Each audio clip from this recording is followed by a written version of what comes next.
N'étais-tu pas avec papa? Ma fille de 5 ans, Chris, est rentrée à la maison trempée lors de notre visite chez mes beaux-parents. Elle frissonnait et ses lèvres étaient bleues. Je l'avais confiée à mon mari, Pierre, alors pourquoi était-elle rentrée seule? Choquée, j'ai appelé Pierre, mais son ton était le même qu'à l'habitude. Je ne l'ai pas emmené, a-t-il dit. Je ne comprenais pas ce qu'il voulait dire. Sans que je le sache, cette déclaration cachait un secret impensable. Je m'appelle Sophie Moore, j'ai 32 ans. Entre Pierre et moi, il y a notre fille de 5 ans, Chris. Au début de notre mariage, nous étions très proches, et je me souviens comment nous nous sommes serrés dans les bras de joie lorsque nous avons découvert ma grossesse. Je suis retournée au travail 1 an après l'accouchement et je menais une vie épanouissante. Cependant, notre vie heureuse a commencé à changer à un moment donné. Le ménage est le travail de la femme, a dit Pierre, bien qu'à l'époque nous partagions les tâches ménagères comme le nettoyage et le lavage. Il y a 2 ans, il a soudainement commencé à me déléguer toutes les responsabilités ménagères. Tu devrais ranger plus, a-t-il rétorqué et m'a lancé un balai élimé au visage. À partir de ce moment-là, il est devenu très critique sur la façon dont je faisais le ménage. Pendant ces périodes, il disait souvent, tu devrais prendre exemple sur elle, en faisant référence à une certaine personne. Il s'agissait de Mary-Ann Kirk, la femme de ménage travaillant à la maison de ses parents. Pierre travaillait également pour son père, qui était président d'une entreprise et vivait dans une villa. De plus, Chris était à un âge où elle ne pouvait pas être laissée seule, pourtant Pierre ne participait presque pas à l'éducation. Je lui ai demandé un soir, en lui montrant un catalogue de jouets. Pourquoi devons-nous nous soucier de ces tracas? C'est notre fille, a-t-il dit, n'es-tu pas un peu distante? Les enfants s'ennuient si vite, ce n'est qu'une perte d'argent. Pierre a alors jeté le catalogue à la poubelle et est parti dans sa chambre en hurlant « Je ne dépenserai pas un centime pour cela ». Je me suis sentie comme s'il refusait notre fille, et je voulais lui en parler. Cependant, Chris s'est réveillé en disant « Maman, j'ai besoin de faire pipi », donc la conversation sur le cadeau d'anniversaire est restée inachevée. Nous n'avons jamais trouvé le bon moment pour en parler à nouveau, et en fin de compte, j'ai acheté quelque chose recommandé par un vendeur de jouets avec mon propre argent. Je dirai à Chris que c'est un cadeau de la part de maman et papa. Regarder Chris déchirer joyeusement le papier cadeau m'a fait ressentir quelque chose d'indescriptible. Pendant ce temps, Pierre a commencé à dépenser de manière somptueuse pour lui-même. De manière somptueuse pour lui-même, au-delà de ses revenus, il m'a dit que c'était pour des activités sociales liées au travail. Cependant, alors que des centaines de dollars étaient dépensés chaque semaine, j'ai commencé à m'inquiéter de ce qu'il faisait exactement. Et, est-ce vraiment juste une fête de travail? Quoi? Tu me suspectes? Ce n'est pas ça. Je pense juste que tu dépenses peut-être un peu trop. Je serai un jour présidente de l'entreprise. Je vous rembourserai tout à ce moment-là, alors ne soyez pas si mesquin. Pierre n'écoutait pas du tout et continuait d'utiliser la carte de crédit, mettant nos finances en danger sans mon revenu. C'est ainsi que j'ai commencé à me sentir frustrée par mon mari. Cependant, étant donné nos différents antécédents, je n'ai pas pu me résoudre à blâmer Pierre entièrement. Peut-être qu'il pense que les tâches ménagères sont pour les femmes, considérant que sa mère était une mère au foyer. Mon mari, étant l'héritier, peut avoir ses propres luttes que je ne peux même pas imaginer. Tant qu'il ne comprendra pas que les femmes travaillent aussi, j'ai décidé d'être patiente. Je me suis engagée à le soutenir autant que possible jusqu'à ce qu'il devienne un grand PDG comme son père et se sente plus installé. Le temps passait, et un dimanche de mi-mars est arrivé. C'était l'anniversaire de ma belle-mère, et nous avions l'habitude de célébrer cela chez mes beaux-parents tous les ans. Leur maison est à environ 15 minutes à pied à un pas d'adulte tout droit sur la route depuis la nôtre. Cependant, avec Chris, cela peut prendre plus de double que cela depuis qu'elle veut toujours s'arrêter au parc en chemin. Il est également devenu d'usage de rester chez eux la veille de telles occasions spéciales. J'ai hâte de voir papy et mamie. Chris attend toujours avec impatience de les visiter. Mais, le samedi avant l'anniversaire de ma belle-mère, juste au moment où nous allions chez mes beaux-parents avec nos bagages, j'ai été appelée au travail. Maman, il faut travailler. Devrions-nous aller chez mamie demain, Chris? Chris, plutôt mature pour un enfant d'âge préscolaire, n'a jamais été une gêne. Cependant, je me suis senti mal à l'aise d'imposer à mes beaux-parents de s'occuper d'un enfant de maternelle. Non, je veux y aller. Chris était prête à partir, déjà avec son sac à dos rempli de ses jouets préférés. Que devrions-nous faire? Si nous restons, je devrais m'occuper d'elle, non? Alors, nous irons simplement chez mon père tous seuls. Mais, ça ira. Je vais en parler avec eux. Il les a appelés sans attendre ma réponse, commençant à expliquer notre situation. Désolé de vous imposer Chris. Merci. Avec la gouvernante là-bas et Pierre l'accompagnant, il n'y a pas grand-chose à craindre. Ouais. Je me suis dit intérieurement, mon mari n'est pas coopératif en matière de garde d'enfants, mais je me suis assuré de ne pas le laisser paraître, conservant une attitude calme. Ils sont finalement partis de notre maison dans l'après-midi, et j'ai décidé de terminer mon travail et d'aller chez mes beaux-parents le lendemain. Je suis partie. Je me suis rapidement préparée pour me rendre au bureau, attrapant mon sac d'affaires. À ce moment-là, le ciel était dégagé sans un seul nuage. Cependant, au fil du temps, le temps s'est détérioré, en soirée, il s'est mis à pleuvoir à verse, comme pour prédire l'avenir. Il fait froid. Je suis rentrée tôt du travail et je suis arrivée à 18 h. Pour apaiser ma fatigue, j'étais en train de préparer un bain pour me prélasser quand cela s'est produit. La sonnette de la porte d'entrée a sonné. À ma grande surprise, c'était Chris, trempé. Chris? Tu n'étais pas censé aller chez grand-mère avec papa? Chris tremblait de froid, ses lèvres étaient bleues. Ses mains étaient aussi froides que de la glace lorsque je les ai prises. Je n'ai pas pu entrer dans la maison parce que je n'avais pas les clés. Elle a dit d'une voix tremblante, mais je n'ai pas compris la situation. Mais en voyant à quel point elle avait l'air fatiguée, j'ai décidé de la laisser se baigner en premier. Entre-temps, j'ai appelé Pierre pour l'informer de la situation. Qu'est-ce qui se passe ici? Je ne l'ai pas emmenée chez mon beau-père. Quoi? Je pensais que tu t'en occupais. Comment aurais-je pu le savoir? Elle est partie d'elle-même. Apparemment, en chemin vers les beaux-parents, notre fille a soudainement commencé à faire des caprices, disant qu'elle ne voulait pas y aller à moins que maman ne soit avec elle. Malgré les efforts de mon mari pour la calmer, elle a défiement fait demi-tour pour rentrer à la maison. Cependant, comme c'est un itinéraire direct jusqu'à notre maison, et qu'elle l'a emprunté plusieurs fois auparavant, je pensais qu'elle serait bien seule. Donc, elle s'est rendue chez les beaux-parents toute seule. Je pensais que tu serais occupée par le travail, c'est pourquoi je ne t'ai pas contacté. Attends une minute, tu n'as pas dit que tu allais directement chez tes parents après le déjeuner? Il était 18h30 à ce moment-là. En y réfléchissant, cela n'avait aucun sens que Chris soit sur le chemin de mes beaux-parents à ce moment-là. Ah, j'avais quelques courses à faire. Cela a pris du temps car je m'en occupais. Je l'ai laissé passer, mais je ne pouvais pas accepter le fait qu'il laisse notre fille rentrer seule. Et elle était trempée, pourquoi ne lui as-tu pas au moins donné un parapluie?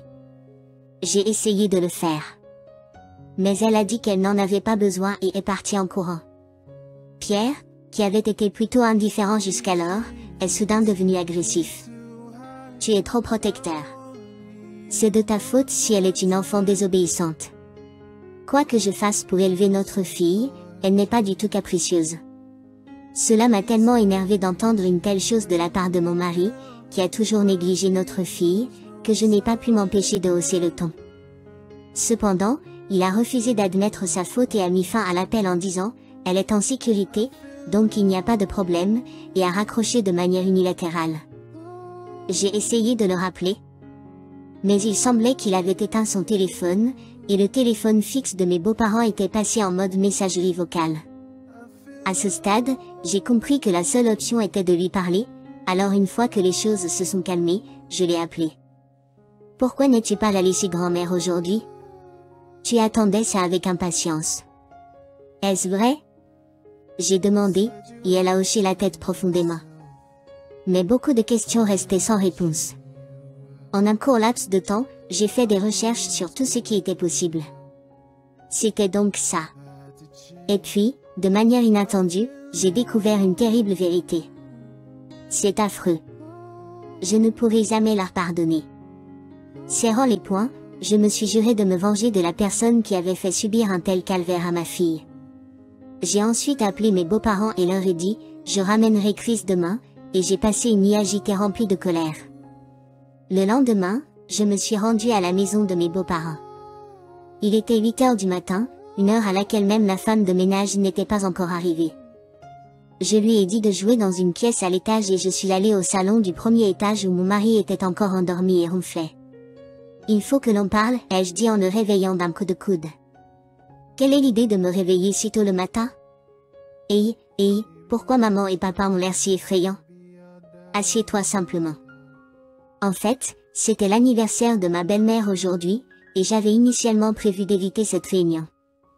Mais, sentant que quelque chose n'allait pas au téléphone, ma belle-mère a suggéré, il vaut mieux discuter des choses importantes dès que possible. J'ai besoin que tu le fasses rapidement. Au départ, il était plein de plaintes, mais il s'est plié à contre-cœur après avoir été réprimandé par son père, qui est également le président de l'entreprise pour laquelle il travaille. Et, pourquoi est-elle revenue trempée hier? N'ai-je pas dit? Elle a commencé à râler à mi-parcours, disant qu'elle voulait rentrer. Alors, qu'est-ce que c'est censé être? J'ai affiché une certaine vidéo sur l'écran grand format de la télévision. Qu'est-ce que c'est? Il était manifestement choqué, et ce, pour une bonne raison. L'écran était rempli d'une scène de lui et de la gouvernante, Marianne, s'enlaçant étroitement l'un contre l'autre dans le salon de la maison de mes beaux-parents comme des amoureux. Quand as-tu filmé ça? En fait, cela a été filmé avec un appareil photo jouet que je lui avais offert pour son anniversaire. L'appareil photo était petit et ressemblait à un jouet, donc Pierre et la gouvernante ne devaient jamais s'imaginer qu'ils étaient enregistrés. Chris ne comprenait pas complètement comment utiliser l'appareil photo et semblait ne pas se rendre compte qu'elle les avait filmés. J'ai vraiment été surpris quand je suis tombé sur ce clip vidéo en faisant des recherches. Vous avez dit que vous étiez venu ici le soir, mais vous êtes en fait revenu dans l'après-midi, n'est-ce pas? Après-midi. Mais vous êtes vraiment parti de la maison juste après le déjeuner, n'est-ce pas? Eh bien, c'est parce que vous pensiez pouvoir vous faufiler avec elle quand vous saviez que vos parents étaient absents. Je n'arrive pas à croire que la gouvernante était votre maîtresse. Lorsqu'ils sont arrivés chez les beaux-parents se trouvaient être au grand magasin car le cadeau d'anniversaire qu'ils avaient commandé était livré. J'avais déjà confirmé ce détail au téléphone avec eux. Donc, tu lui as dit de jouer près du parc parce qu'elle était encombrante, et puis tu l'as enfermée dehors. Qui t'a dit ça? Chris. Je n'ai pas compris ce qu'elle voulait dire quand elle a dit qu'elle ne pouvait pas entrer dans la maison parce qu'elle n'avait pas les clés, alors je lui ai demandé des détails. Selon elle, il n'a pas répondu à la sonnette, et comme elle l'a dit, elle est allée au parc. Cependant, personne n'est venu la chercher, et pour empirer les choses, il a commencé à pleuvoir. Elle a fait quoi? Après que je lui ai dit de ne rien dire à personne. Il a sifflé et froncé les sourcils. Le parc et notre maison sont très proches, et elle a pu voir les lumières allumées à la maison et a supposé que j'étais rentrée. Comment as-tu pu faire une chose pareille avec notre fille à proximité? Avant d'être expulsée de la maison par mon mari, il semble que notre fille ait été fascinée par l'appui sur les boutons de l'appareil photo. Heureusement, il semble qu'elle n'ait pas capturé l'infidélité de son père dans son champ de vision, ce qui était vraiment le seul point positif. C'était une erreur ponctuelle. Je suis désolée. Il a joint les mains vers moi. Cependant, j'avais une autre carte dans mon jeu. Oh, alors comment expliques-tu ça? Je viens de renverser une pile de lettres d'amour, apparemment de Pierre à Marianne, sur la table. Tu es passé par ma chambre sans ma permission? C'est toi qui m'as dit de ranger plus, donc je suis juste en train de trouver ça en rangeant chaque recoin et recoin. Il a essayé désespérément de rassembler la pile de lettres d'amour, mais je suis intervenue rapidement et j'en ai attrapé une. Voyons voir, à ma chère Marianne.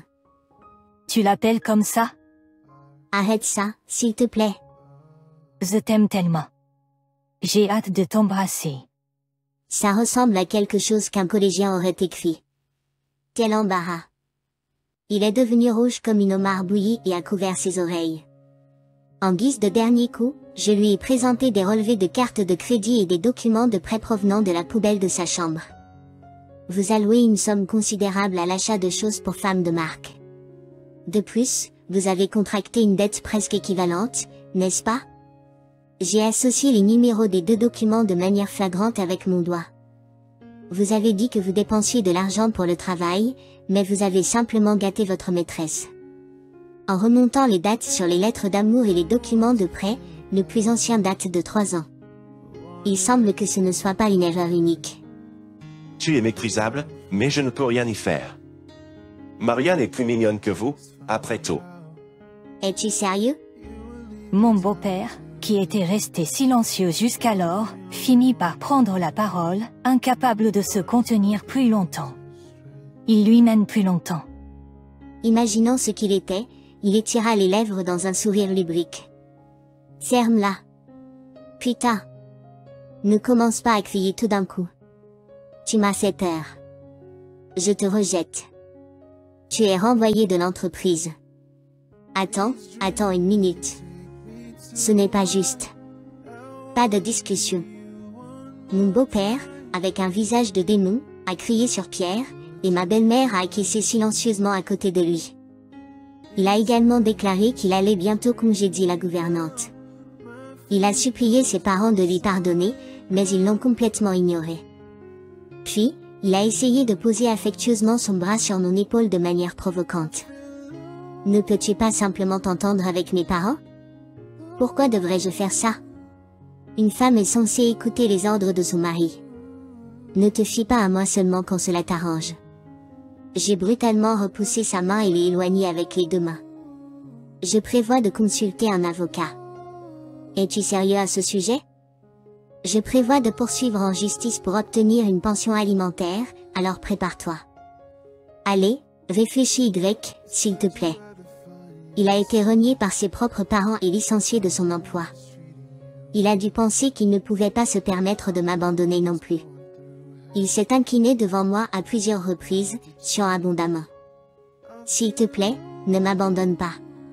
Soudain, il a commencé à pleurer, le visage dégoulinant de larmes et de morve, misérable. Peu importe ce que tu dis, c'est inutile. Mon esprit ne changera pas. Je suis tellement désolée. S'il te plaît, pardonne-moi. Enfin, mon mari a crié des excuses en s'agenouillant. Mais en raison des actions égoïstes de mon mari, notre fille Chris a dû passer du temps seule au parc, se faisant surprendre par la pluie et en souffrant. Et il avait trahi notre famille pendant des années. Il n'y avait plus aucune place pour de la sympathie pour lui. Je ne veux plus jamais te voir, ni ne prévois de te laisser voir Chris. Au revoir. J'ai entendu dire qu'elle travaille dans la vie nocturne. Entre-temps, j'ai emménagé dans un appartement et j'ai commencé une nouvelle vie avec Chris.